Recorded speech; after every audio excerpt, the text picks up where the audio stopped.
Do you ever sit there and feel like,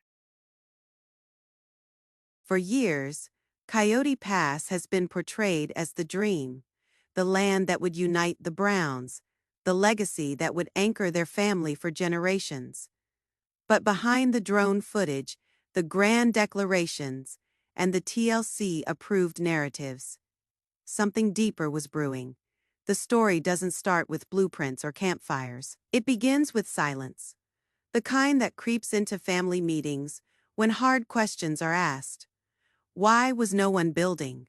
Why, after years, was the land still untouched?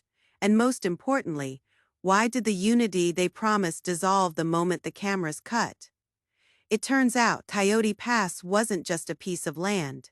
It was leverage, a bargaining chip, an unspoken weapon in the power dynamics within the family. Kody often dangled the idea of homes on the land as a symbol of inclusion.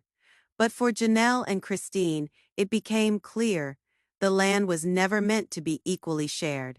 One of the earliest red flags, the survey maps. Janelle once mentioned they were dividing it fairly, but insiders revealed there were multiple versions, one that favored Robyn, another that subtly shifted boundaries away from Mary, and yet another version that quietly cut Christine's portion altogether after she left. No official deeds were transferred, just promises, verbal, vague, and easy to deny. Then came the money, property taxes piling up, multiple family members contributing, but no one really knew how much Robyn and Kody were actually paying. Christine reportedly fronted more than her share, long before she walked away. And Mary, she was never even shown the full financials. Sources close to the family say the land became a pressure cooker. Janelle, ever the practical one, was stuck in an impossible position.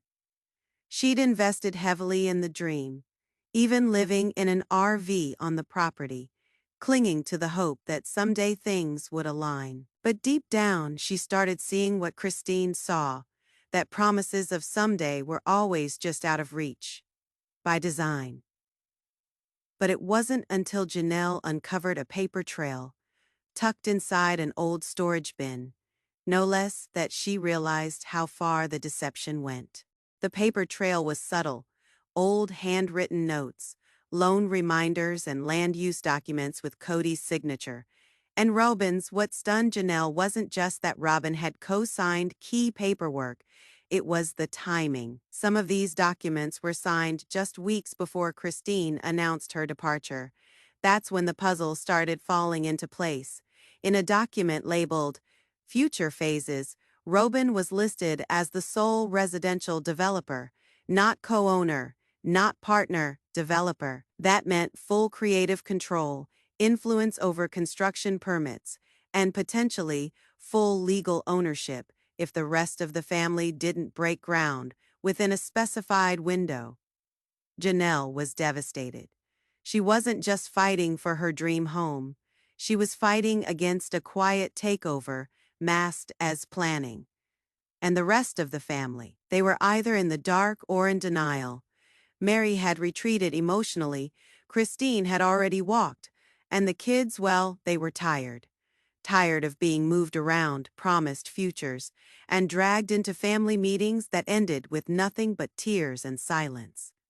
What made it worse was that TLC cameras were rolling the entire time, yet not a word of this made it into the show. We saw the land, the trees, the tears, but not the tactics, not the buried resentment, not the fact that Robyn and Kody had been meeting with private developers months before the family even had a building permit. Insiders claim the footage was intentionally cut. It would have ruined the brand, one former crew member admitted. Too real, too raw. But now that footage is surfacing, and with it, the truth. Coyote Pass was never just a dream. It was a chessboard, and every piece moved, every promise made or broken, was part of a much larger game.